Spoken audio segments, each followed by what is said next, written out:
Retour place au direct, nous sommes sur la GovTech Lounge de Vivatech, cet espace créé et animé par acteurs publics pour mettre en scène toutes les réalisations du secteur public dans son usage des nouvelles technologies et puis de la tech en général. Alors on a parlé des labs, on a parlé des startups, on en parle beaucoup, on a parlé d'intelligence artificielle, de réalité augmentée tout à l'heure. On va un peu parler d'un acteur qui est aujourd'hui un acteur important de l'usage de ces technologies, c'est l'échelon local avec bien sûr les villes et puis, plus important encore que les villes, les agglomérations. Pour en parler, je reçois le directeur général à l'information et à la relation aux citoyens de la métropole de Nantes, Xavier Crouan. Bonjour. Bonjour Monsieur Crouan. Et puis Fabrice Jacquinet, pardon. Monsieur Jacquinet, vous êtes responsable du secteur public, d'une des practices du secteur public chez Oracle en France. Et vous avez, bonjour monsieur. Bonjour. Bonjour. Et vous allez nous donner à grands traits les résultats d'une étude que vous avez implémentée, une étude comparative en Europe, hein, sur la façon dont les villes, les métropoles font usage, plus ou moins bien, hein, de ces technologies pour dans la communication, on va dire multicanal ou pas, avec leurs usagers. On a quelques slides qui vont passer là derrière nous. Vous pouvez les commenter. Effectivement, on est, nous, intéressés par l'accompagnement des acteurs publics sur leur transformation. Et leur transformation sur différents sujets.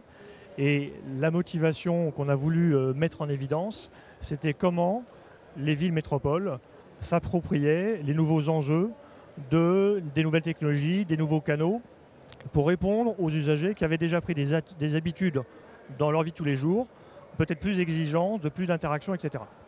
Et dans cette volonté d'accompagner et d'aider nos clients et acteurs publics, on a voulu comparer, faire un état de l'art pour essayer de pointer ce qui avait marché ou pas, quelles étaient les difficultés technologiques ou d'organisation. Alors, quels sont les principaux enseignements de cette étude ? Alors, je dirais, ce qui est intéressant, c'est que la France n'a pas à rougir par rapport aux pays du nord de l'Europe. Ça, c'était quelque chose d'important qu'on voulait mettre en évidence, parce que quand on regarde la moyenne de l'ensemble des villes, les 20 plus grandes villes françaises qu'on a examinées, on retrouve finalement une moyenne assez analogue aux pays d'Europe du Nord. On voit néanmoins des inégalités dans la façon dont les villes ont entamé, réussi, accompli cette transformation. Par contre, ce qu'on a pu mettre en évidence, c'est que l'ensemble des villes avaient à peu près toutes pris les mêmes orientations, de démarrer par l'amélioration, par exemple, du site web, de conserver quand même un canal téléphonique très performant, et petit à petit, ils font des tentatives sur les démarches en ligne, les formulaires de contact intelligents, l'utilisation des réseaux sociaux, etc. Et c'est là-dessus qu'on a aussi eu un intérêt à restituer ça. Oui, des différences de niveau. Alors, je me tourne vers Xavier Crouan, à qui je n'apprendrai rien. Les métropoles ne sont peut-être pas toutes égales devant l'usage des technologies. Vous avez assuré un rôle tout aussi important en Île-de-France il y a quelques années. Donc, vous pouvez comparer. Est-ce que c'est directement lié à la taille de la collectivité, sa capacité à appréhender les technologies ? Ou est-ce que c'est plus une question d'agilité et puis finalement de sensibilité ? On parle aujourd'hui de multicanal. C'est indispensable d'avoir un regard multicanal dans la relation avec les usagers ? Oui, en fait, je pense que les métropoles sont à la fois le lieu des difficultés, des problèmes, où on concentre un certain nombre de difficultés, mais c'est aussi le lieu où, en fait, avec un effet de levier incroyable, et ça peut être effectivement la solution de demain. C'est vrai sur la transition énergétique, mais c'est vrai sur d'autres sujets, et c'est vrai sur la qualité de la relation multicanale. On s'aperçoit qu'en fait, il est facilement relativement aisé de développer des technologies numériques. On a une plateforme à Nantes, effectivement, que nous avons développée de e-service. On a, y compris, effectivement, Nantes dans ma poche, qui est une application, effectivement, en smartphone et qui permet d'accéder à toute une série, effectivement, de données. Mais il est aussi important de maîtriser le multicanal. Pourquoi ? Parce que vous avez, effectivement, notamment Emmaüs Connect, mais aussi le médiateur de la République, qui a indiqué que entre 30, 35, 40% de la population était déconnectée. Il y avait un illettrisme numérique. Déconnecté, numérique, l'écrit, la parole, le discours administratif. Ah oui. Et donc le multicanal est essentiel à la fois pour mettre en avant le numérique, donc des solutions les plus avancées possibles, parce qu'il y a une population qui attend, mais aussi effectivement il y a une population qu'il faut accompagner, être en médiation. Et donc il faut développer et le téléphone, mais aussi effectivement l'accueil physique, et le faire effectivement de manière cohérente. Et là, ça nécessite une engineering, une architecture effectivement de la relation, pensée, imaginée, pour permettre de répondre aussi bien en accueil physique, par téléphone ou en numérique. Oui, c'est le mixte de toutes les solutions qui permet d'avoir un résultat efficient, parce qu'il y a cette idée de l'universalité du service public. C'est-à-dire que c'est fondamental. Hein, c'est fondamental. On ne peut pas se permettre effectivement de ne développer effectivement qu'une plateforme de e-service sans accompagner effectivement les gens qui sont en rupture avec cet illettrisme numérique qu'on évoquait tout à l'heure. Mais même vous allez plus loin, Xavier, c'est-à-dire qu'il y a non seulement, j'y pensais plus, il y a l'illettrisme numérique, mais il y a aussi des gens qui ne s'intéressent plus à l'information dès lors qu'elle est publique, qui ne lisent pas ou qui ça. Et là, ce sont des publics qu'il faut continuer à essayer de toucher. C'est important pour le vivre ensemble. C'est fondamental. Et du coup, on passe d'une logique d'accueil à une logique de médiation. C'est-à-dire qu'il faut effectivement accompagner ces personnes effectivement les plus fragiles. Ça veut dire des changements de métier profonds. Ça veut dire un accompagnement au changement, y compris effectivement de l'ensemble de la structure. Et c'est pour ça qu'à Nantes Métropole, on a mis en place une organisation effectivement multicanale pour permettre de faire avancer l'ensemble des canaux en même temps. La question qui me vient aussi à l'esprit, puisque acteur public, on est aussi éditeur, le journal de la collectivité, ça marche encore? Le journal, ça marche encore. Plus on est numérique, plus on a besoin de la rencontre physique. Rappelez-vous, il fut un temps, on appelait les apéros Facebook, que les jeunes, effectivement, avaient inventé pour essayer de sortir du virtuel, terme d'ailleurs qu'on n'utilise plus beaucoup, pour aller effectivement sur l'espace public.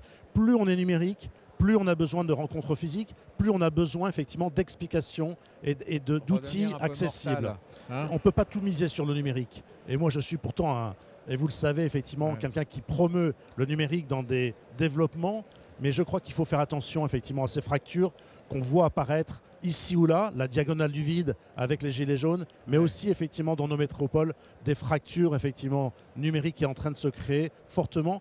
Et plus on concentre l'accès aux services par le numérique, plus il faut accompagner ces populations les plus fragiles. J'allais dire un vieux maire, on va dire un maire d'expérience. C'est André Santini qui a été un des tout premiers en France à promouvoir l'usage des TIC, on disait à l'époque, le e-gov. Et il me disait, plus je fais de numérique et plus je fais de réunions de quartier. C'est tout à fait juste. Et en fait, un des enjeux de la société de demain, puisqu'on est en train de changer de société et que le numérique a accéléré, c'est sans doute le rapport à la proximité, le rapport à retrouver le rapport au dialogue direct, le rapport à la négociation permanente, mais j'allais dire physique, et qui permet d'avancer collectivement. Ça n'empêche pas de développer des plateformes, y compris de dialogue citoyen d'un point de vue numérique, parce qu'il y a des gens qui chercheront à avoir cette approche-là, mais il faut effectivement ancrer notre démarche dans ce rapport à la proximité et à la quotidienneté. Voilà. Mais le prérequis quand même, c'est d'avoir des bases numériques aujourd'hui. Et alors pour ça, il faut des experts. Je me tourne vers Fabrice Jacquinet d'Oracle. Est-ce que toutes les collectivités sont à égalité de chance lorsqu'il s'agit d'appréhender le numérique? Est-ce qu'il existe des solutions qui sont abordables sur le plan budgétaire et même plus que sur le plan budgétaire, abordables sur le plan de la mise en œuvre, c'est-à-dire que, évidemment, Nantes Métropole, avec des équipes, avec des managers qui ont quand même une grande expérience de ces sujets-là, ne va pas avoir de mal. Et puis, je suppose qu'Oracle et d'autres sont prêts à les aider. Mais là aussi, est-ce que toutes les collectivités ont leur chance?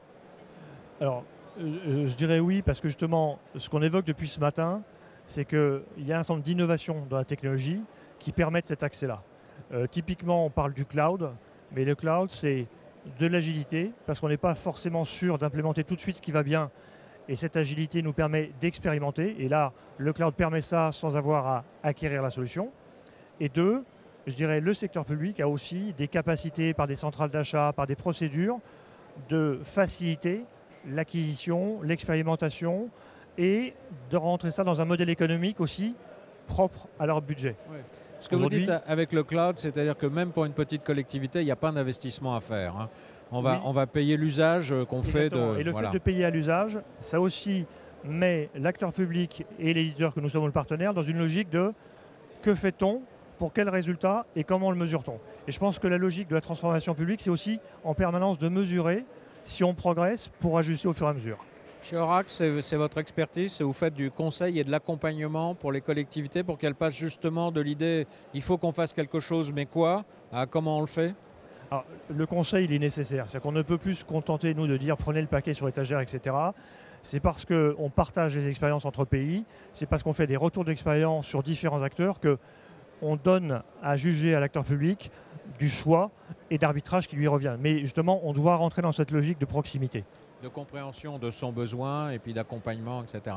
Alors, il y a des mots qui sont des incontournables à Vivatech, alors on a évoqué le cloud, ça c'est de toute façon aujourd'hui, si on n'est pas cloud, on est out ou pas loin.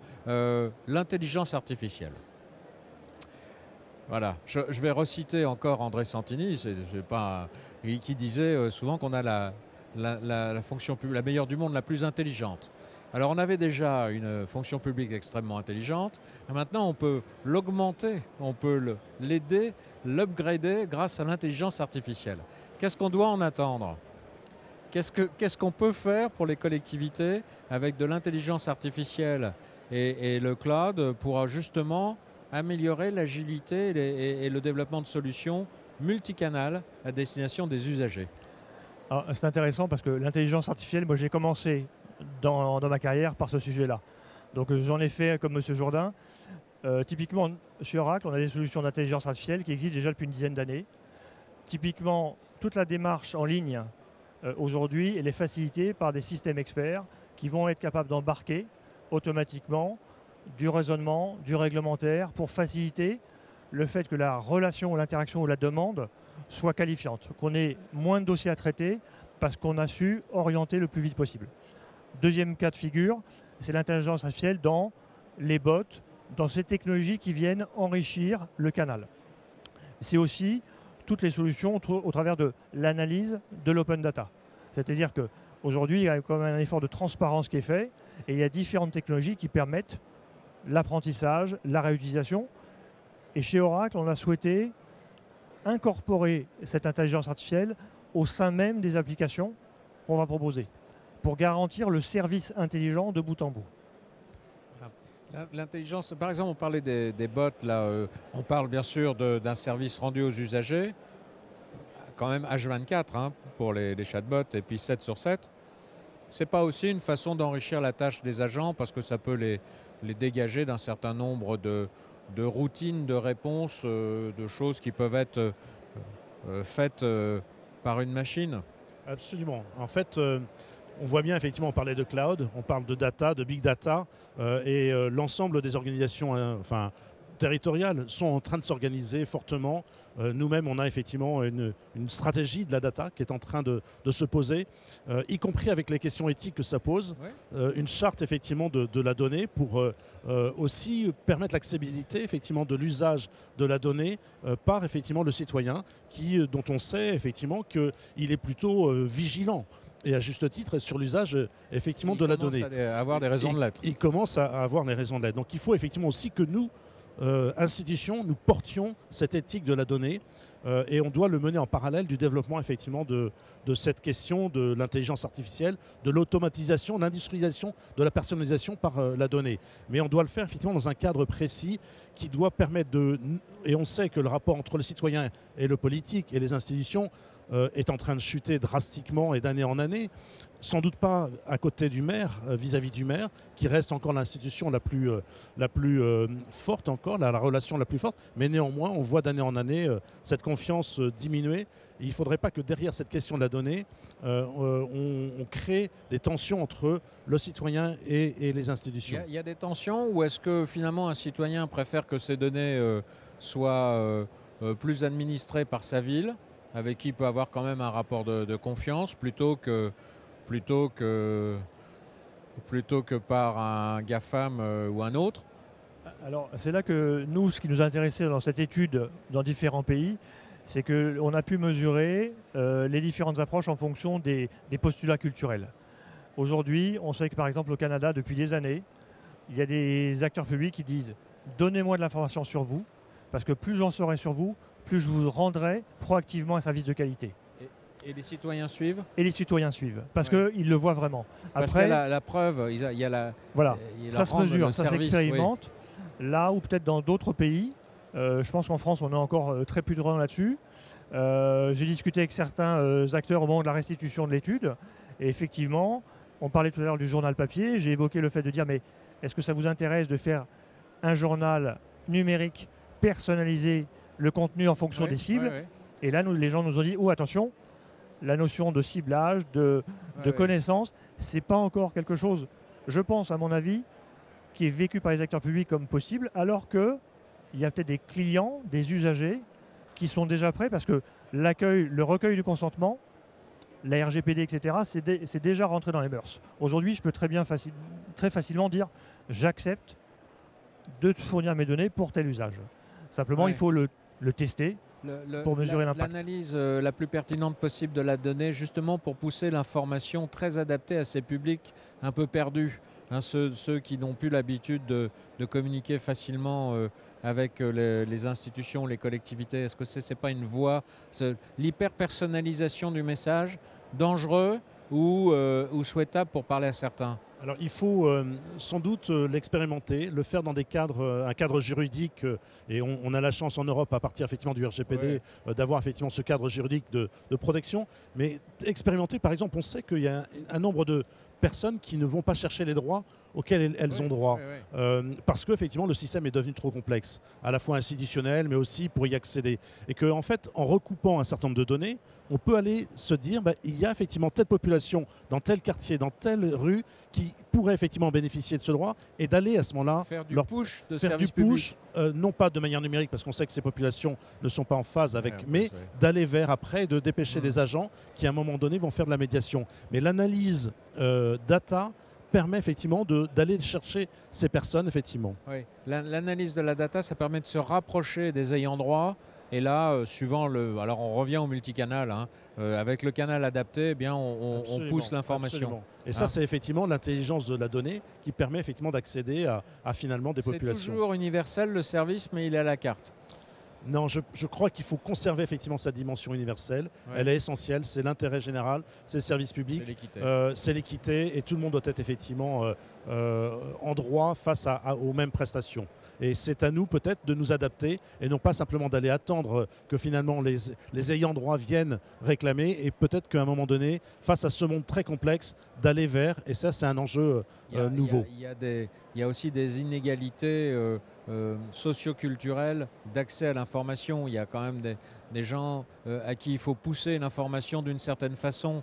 Et ce n'est pas ce à quoi on pense le plus souvent. Et notamment, une partie de la population des jeunes, aujourd'hui, se trouve en rupture numérique. Et c'est étonnant, on voit de plus en plus effectivement de jeunes en rupture numérique, contrairement à ce qu'on pourrait penser, et qui se trouvent effectivement de plus en plus isolés. Et ça, c'est un enjeu nouveau qui émerge. Et c'est une démarche sur laquelle on va continuer de travailler. C'est une rupture volontaire? C'est un retrait de la... C'est à la fois effectivement un volontarisme. Certains jeunes effectivement se disent il y a trop, c'est trop. Et donc il y a une espèce de repli effectivement par rapport à cette dimension numérique. Et puis il y a des jeunes aujourd'hui qui sont en vraie rupture totale, quoi. Et là effectivement par rapport à l'institution. Et là il y a un travail de pédagogie et d'explication. Qu'est-ce qu'on peut faire là du côté d'Oracle pour apporter des solutions justement à ces collectivités qui doivent avoir autant de démarches qu'il y a de public à les toucher? C'est-à-dire que ce qu'on peut peut-être reprocher au numérique, c'est d'avoir une vision trop globale des choses et finalement un seul plat à la carte, quoi. Hein, une seule solution. Alors, je fais ça exprès pour que vous défendiez. Hein. Oui, je vais me défendre. Mais je dirais que le numérique, il existe depuis pas mal de temps et il sait justement se sérialiser, se spécialiser et faire du cousu humain finalement pour différentes populations, etc. J'aurais tendance à dire que dans le cas du public, ce que le numérique peut apporter, c'est de résoudre ou d'aider à résoudre plus facilement les cas nominaux pour laisser aux agents plus de disponibilité, plus de travail, plus de collaboration pour aller accompagner ceux qui ne le veulent pas. Et je dirais, c'est notre rôle aussi de faire comprendre qu'en tant que fournisseur de la technologie, on est là pour accompagner sur la globalité de la prestation et la globalité du résultat. On ne peut pas dire je vais pousser du chatbot si on n'a pas dit oui mais attention à un moment donné le chatbot il doit rebondir sur un chat avec un humain pour accompagner ces personnes-là. Et là, la technologie le permet, c'est à nous de la présenter correctement. Et les structures d'achat permettent aussi ces expérimentations-là. De mixer les solutions. Hein. Alors si je vous entends bien, un éditeur de services numériques, de solutions et de services numériques, et puis un utilisateur de tous les moyens humains et technologiques possibles pour rendre le service le plus universel, hein, on l'a dit, et le mieux pensé possible au service de la population. Finalement, vous avez bien sûr des préoccupations communes, mais beaucoup de solutions à partager. Vous dites que le numérique, c'est jamais quelque chose qui s'applique sans réflexion préalable et de façon uniforme. C'est au contraire, ça permet de faire peut-être du cousu humain et du sur-mesure à beaucoup d'endroits. Et vous dites, on en a besoin parce que chaque citoyen est un citoyen à part entière et différent des autres, c'est ça? Oui, c'est ça. En fait, je pense que c'est fondamental de pousser l'offre numérique avec tous ces services pour permettre effectivement de dégager du temps pour accompagner les publics les plus fragiles. Il y a des populations qui veulent effectivement ne pas aller à la mairie, voilà, faire la queue, etc. Et là, on a une offre qui est de plus en plus poussée, de plus en plus fine, de plus en plus structurée, professionnalisée, et tant mieux. Et puis, on a besoin effectivement de construire une offre, y compris pour ces publics les plus fragiles. Et donc, ça permet effectivement, dans le multicanal, d'avoir une approche de qualité. J'aimerais vous réinviter un jour sur Acteurs Publics TV pour parler avec vous d'un sujet qu'a évoqué le président de la République récemment, c'est le redéploiement des maisons de services publics et tous les outils qui peuvent accompagner ça, et puis alors l'expérience de gens, parce que autour des métropoles, il y a le périurbain, et la façon dont la métropole continue à communiquer avec le périurbain, qui est souvent peuplé de gens qui travaillent dans la métropole, je pense que ça vous concerne aussi, ça. C'est un sujet fondamental. Je pense qu'on a l'image d'une métropole qui puise la richesse, y compris dans l'Interland, etc. Ouais. Nous, à Nantes, au contraire, on en a fait une richesse de se dire effectivement comment on travaille mieux avec l'Interland et comment on accompagne l'ensemble effectivement de ces populations, y compris dans l'offre de services. Et c'est un enjeu effectivement majeur. On le voit dans les ruptures qui peuvent apparaître sur le territoire. Comment demain on arrive mieux à tisser ce lien entre les différentes institutions territoriales. C'est la problématique du dernier kilomètre du service public, hein, voilà, jusqu'au bout de la chaîne. Fabrice Jacquinet, merci. On vous réinvitera tous les deux pour poursuivre cette discussion. Xavier Crouan, merci beaucoup. Et à vous tous, merci pour votre attention. À bientôt sur Acteurs Publics TV.